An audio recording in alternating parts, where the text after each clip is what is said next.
An Occurrence at Owl Creek Bridge by Ambrose Bierce.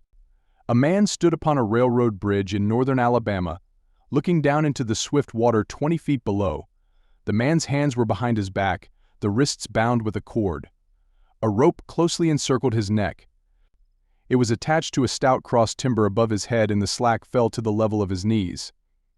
Some loose boards laid upon the ties supporting the rails of the railway supplied a footing for him and his executioners, 2 private soldiers of the Federal Army, directed by a sergeant who in civil life may have been a deputy sheriff. At a short remove upon the same temporary platform was an officer in the uniform of his rank, armed. He was a captain. A sentinel at each end of the bridge stood with his rifle in the position known as support. That is to say, vertical in front of the left shoulder, the hammer resting on the forearm thrown straight across the chest, a formal and unnatural position, enforcing an erect carriage of the body. It did not appear to be the duty of these 2 men to know what was occurring at the center of the bridge. They merely blockaded the 2 ends of the foot planking that traversed it. Beyond one of the sentinels, nobody was in sight. The railroad ran straight away into a forest for 100 yards, then, curving, was lost to view. Doubtless there was an outpost farther along. The other bank of the stream was open ground, a gentle slope topped with a stockade of vertical tree trunks, loopholed for rifles, with a single embrasure through which protruded the muzzle of a brass cannon commanding the bridge. Midway up the slope between the bridge and fort were the spectators, a single company of infantry in line. At parade rest the butts of their rifles on the ground, the barrels inclining slightly backward against the right shoulder, the hands crossed upon the stock. A lieutenant stood at the right of the line, the point of his sword upon the ground, his left hand resting upon his right. Excepting the group of 4 at the center of the bridge, not a man moved. The company faced the bridge, staring stonily, motionless. The sentinels, facing the banks of the stream, might have been statues to adorn the bridge. The captain stood with folded arms, silent, observing the work of his subordinates but making no sign. Death is a dignitary who, when he comes announced, is to be received with formal manifestations of respect, even by those most familiar with him. In the code of military etiquette, silence and fixity are forms of deference. The man who was engaged in being hanged was apparently about 35 years of age. He was a civilian, if one might judge from his habit, which was that of a planter. His features were good: a straight nose, firm mouth, broad forehead, from which his long, dark hair was combed straight back, falling behind his ears to the collar of his well-fitting frock coat.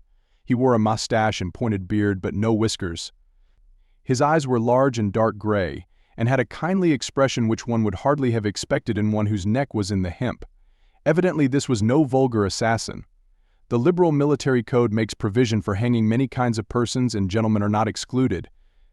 The preparations being complete, the 2 private soldiers stepped aside and each drew away the plank upon which he had been standing.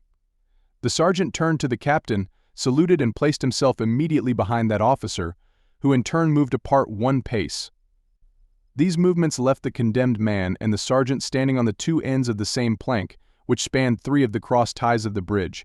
The end upon which the civilian stood almost, but not quite, reached a 4th. This plank had been held in place by the weight of the captain. It was now held by that of the sergeant. At a signal from the former, the latter would step aside, the plank would tilt, and the condemned man go down between 2 ties. The arrangement commended itself to his judgment as simple and effective. His face had not been covered, nor his eyes bandaged. He looked a moment at his unsteadfast footing, then let his gaze wander to the swirling water of the stream racing madly beneath his feet. A piece of dancing driftwood caught his attention, and his eyes followed it down the current. How slowly it appeared to move! What a sluggish stream! He closed his eyes in order to fix his last thoughts upon his wife and children. The water, touched to gold by the early sun, the brooding mists under the banks at some distance down the stream, the fort, the soldiers, the piece of drift, all had distracted him. And now he became conscious of a new disturbance. Striking through the thought of his dear ones was sound which he could neither ignore nor understand, a sharp, distinct, metallic percussion, like the stroke of a blacksmith's hammer upon the anvil. It had the same ringing quality. He wondered what it was, and whether immeasurably distant or nearby. It seemed both. Its recurrence was regular, but as slow as the tolling of a death knell. He awaited each new stroke with impatience, and he knew not why apprehension. The intervals of silence grew progressively longer, the delays became maddening. With their greater infrequency, the sounds increased in strength and sharpness. They hurt his ear like the thrust of a knife. He feared he would shriek. What he heard was the ticking of his watch.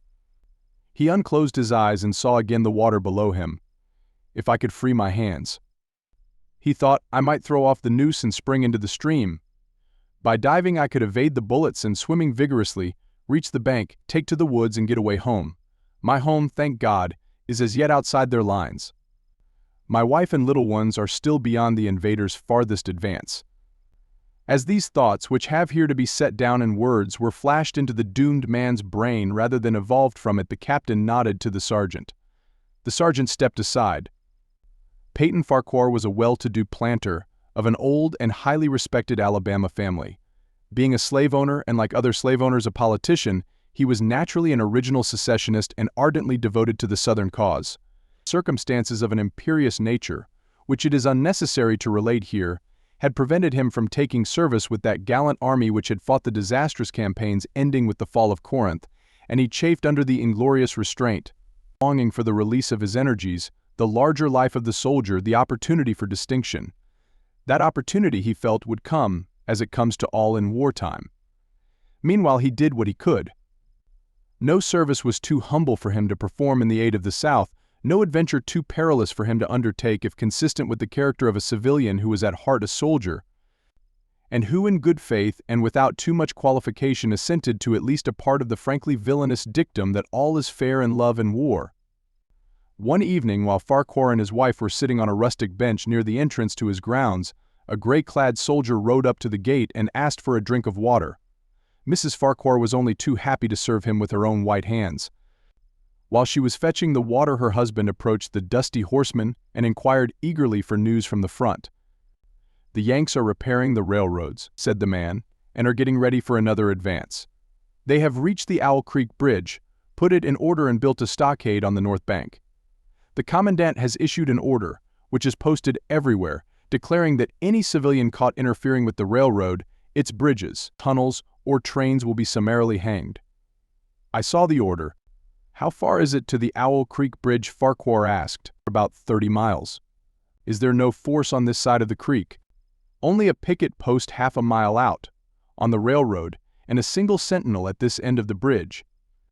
"Suppose a man, a civilian and student of hanging, should elude the picket post, and perhaps get the better of the sentinel," said Farquhar, smiling.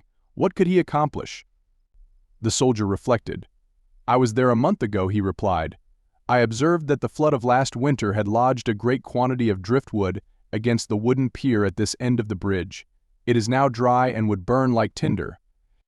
The lady had now brought the water, which the soldier drank. He thanked her ceremoniously, bowed to her husband and rode away. An hour later, after nightfall, he repassed the plantation, going northward in the direction from which he had come. He was a Federal scout. As Peyton Farquhar fell straight downward through the bridge, he lost consciousness and was as one already dead. From this state he was awakened ages later, it seemed to him, by the pain of a sharp pressure upon his throat, followed by a sense of suffocation. Keen, poignant agonies seemed to shoot from his neck downward through every fiber of his body and limbs. These pains appeared to flash along well-defined lines of ramification and to beat with an inconceivably rapid periodicity. They seemed like streams of pulsating fire heating him to an intolerable temperature. As to his head, he was conscious of nothing but a feeling of fullness of congestion. These sensations were unaccompanied by thought. The intellectual part of his nature was already effaced. He had power only to feel, and feeling was torment. He was conscious of motion. Encompassed in a luminous cloud, of which he was now merely the fiery heart, without material substance, he swung through unthinkable arcs of oscillation, like a vast pendulum. Then all at once, with terrible suddenness, the light about him shot upward with the noise of a loud splash. A frightful roaring was in his ears, and all was cold and dark. The power of thought was restored. He knew that the rope had broken and he had fallen into the stream. There was no additional strangulation. The noose about his neck was already suffocating him and kept the water from his lungs. To die of hanging at the bottom of a river. The idea seemed to him ludicrous. He opened his eyes in the darkness and saw above him a gleam of light, but how distant, how inaccessible. He was still sinking, for the light became fainter and fainter until it was a mere glimmer. Then it began to grow and brighten, and he knew that he was rising toward the surface, knew it with reluctance, for he was now very comfortable. To be hanged and drowned, he thought, that is not so bad, but I do not wish to be shot. No, I will not be shot, that is not fair. He was not conscious of an effort, but a sharp pain in his wrist apprised him that he was trying to free his hands. He gave the struggle his attention, as an idler might observe the feat of a juggler, without interest in the outcome. What splendid effort! What magnificent, what superhuman strength! Ah, that was a fine endeavor. Bravo! The cord fell away, his arms parted and floated upward, the hands dimly seen on each side in the growing light. He watched them with a new interest as first one, and then the other pounced upon the noose at his neck. They tore it away and thrust it fiercely aside, its undulations resembling those of a water snake. Put it back, he thought. He shouted these words to his hands, for the undoing of the noose had been succeeded by the durest pang that he had yet experienced. His neck ached horribly. His brain was on fire. His heart, which had been fluttering faintly, gave a great leap, trying to force itself out at his mouth. His whole body was racked and wrenched with an insupportable anguish. But his disobedient hands gave no heed to the command. They beat the water vigorously with quick, downward strokes, forcing him to the surface. He felt his head emerge. His eyes were blinded by the sunlight. His chest expanded convulsively, and with a supreme and crowning agony his lungs engulfed a great draught of air, which instantly he expelled in a shriek. He was now in full possession of his physical senses. They were, indeed, preternaturally keen and alert. Something in the awful disturbance of his organic system had so exalted and refined them that they made record of things never before perceived. He felt the ripples upon his face and heard their separate sounds as they struck. He looked at the forest on the bank of the stream, saw the individual trees, the leaves, and the veining of each leaf. He saw the very insects upon them, the locusts, the brilliant-bodied flies, the gray spiders stretching their webs from twig to twig. He noted the prismatic colors in all the dewdrops upon a million blades of grass, the humming of the gnats that danced above the eddies of the stream, the beating of the dragonfly's wings, the strokes of the water spider's legs, like oars which had lifted their boat. All these made audible music. A fish slid along beneath his eyes, and he heard the rush of its body parting the water. He had come to the surface facing down the stream. In a moment the visible world seemed to wheel slowly round, himself the pivotal point, and he saw the bridge, the fort, the soldiers upon the bridge, the captain, the sergeant, the two privates, his executioners. They were in silhouette against the blue sky. They shouted and gesticulated, pointing at him. The captain had drawn his pistol, but did not fire. The others were unarmed. Their movements were grotesque and horrible, their forms gigantic. Suddenly he heard a sharp report, and something struck the water smartly within a few inches of his head, spattering his face with spray. He heard a second report, and saw one of the sentinels with his rifle at his shoulder, a light cloud of blue smoke rising from the muzzle. The man in the water saw the eye of the man on the bridge gazing into his own through the sights of the rifle. He observed that it was a gray eye and remembered having read that gray eyes were keenest, and that all famous marksmen had them. Nevertheless, this one had missed. A counter-swirl had caught Farquhar and turned him half round. He was again looking at the forest on the bank opposite the fort. The sound of a clear, high voice in a monotonous sing-song now rang out behind him and came across the water with a distinctness that pierced and subdued all other sounds, even the beating of the ripples in his ears. Although no soldier, he had frequented camps enough to know the dread significance of that deliberate, drawling, aspirated chant the lieutenant on shore was taking a part in the morning's work. How coldly and pitilessly, with what an even, calm intonation, presaging and enforcing tranquility in the men, with what accurately measured interval fell those cruel words. Company. Attention, shoulder arms, ready, aim, fire. Farquhar dived. Dived as deeply as he could. The water roared in his ears like the voice of Niagara, yet he heard the dull thunder of the volley, and rising again toward the surface, met shining bits of metal, singularly flattened, oscillating slowly downward. Some of them touched him on the face and hands, then fell away, continuing their descent. One lodged between his collar and neck. It was uncomfortably warm, and he snatched it out.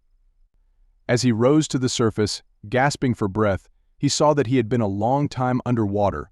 He was perceptibly farther downstream, nearer to safety. The soldiers had almost finished reloading. The metal ramrods flashed all at once in the sunshine as they were drawn from the barrels, turned in the air, and thrust into their sockets. The two sentinels fired again, independently and ineffectually. The hunted man saw all this over his shoulder. He was now swimming vigorously with the current. His brain was as energetic as his arms and legs. He thought with the rapidity of lightning. The officer, he reasoned, will not make that martinet's error a second time. It is as easy to dodge a volley as a single shot. He has probably already given the command to fire at will. God help me, I cannot dodge them all.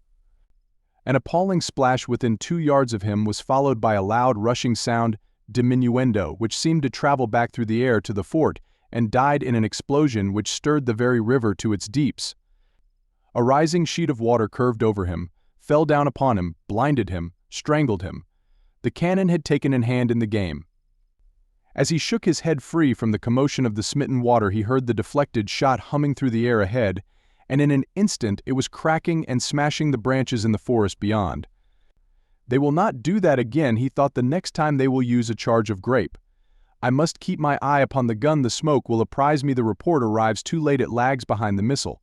That is a good gun. Suddenly he felt himself whirled round and round, spinning like a top. The water, the banks, the forests, the now distant bridge, fort and men, all were commingled and blurred. Objects were represented by their colors, only circular horizontal streaks of color. That was all he saw. He had been caught in a vortex and was being whirled on with a velocity of advance and gyration that made him giddy and sick. In few moments he was flung upon the gravel at the foot of the left bank of the stream, the southern bank, and behind a projecting point which concealed him from his enemies. The sudden arrest of his motion, the abrasion of one of his hands on the gravel, restored him, and he wept with delight. He dug his fingers into the sand, threw it over himself in handfuls, and audibly blessed it.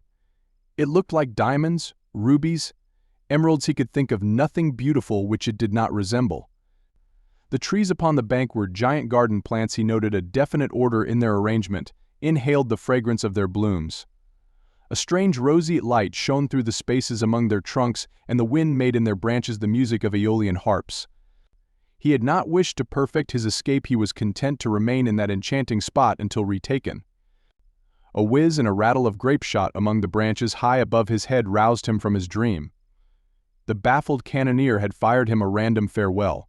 He sprang to his feet, rushed up the sloping bank, and plunged into the forest. All that day he traveled, laying his course by the rounding sun. The forest seemed interminable. Nowhere did he discover a break in it, not even a woodman's road. He had not known that he lived in so wild a region. There was something uncanny in the revelation. By nightfall he was fatigued, footsore, famished. The thought of his wife and children urged him on. At last he found a road which led him in what he knew to be the right direction. It was as wide and straight as a city street, yet it seemed untraveled. No fields bordered it, no dwelling anywhere. Not so much as the barking of a dog suggested human habitation. The black bodies of the trees formed a straight wall on both sides, terminating on the horizon in a point, like a diagram in a lesson in perspective. Overhead, as he looked up through this rift in the wood, shone great golden stars, looking unfamiliar and grouped in strange constellations. He was sure they were arranged in some order which had a secret and malign significance.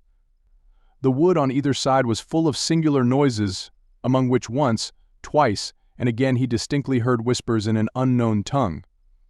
His neck was in pain, and lifting his hand to it found it horribly swollen.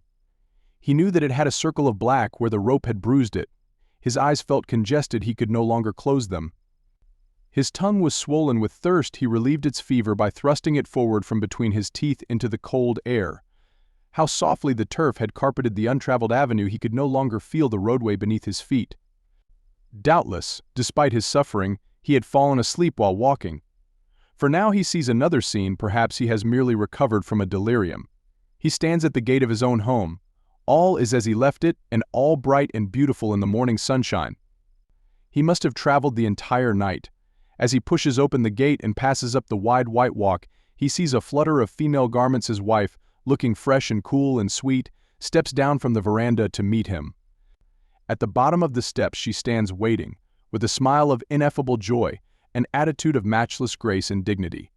Ah, how beautiful she is! He springs forwards with extended arms. As he is about to clasp her, he feels a stunning blow upon the back of the neck, A blinding white light blazes all about him with a sound like the shock of a cannon, then all is darkness and silence. Peyton Farquhar was dead. His body, with a broken neck, swung gently from side to side beneath the timbers of the Owl Creek Bridge.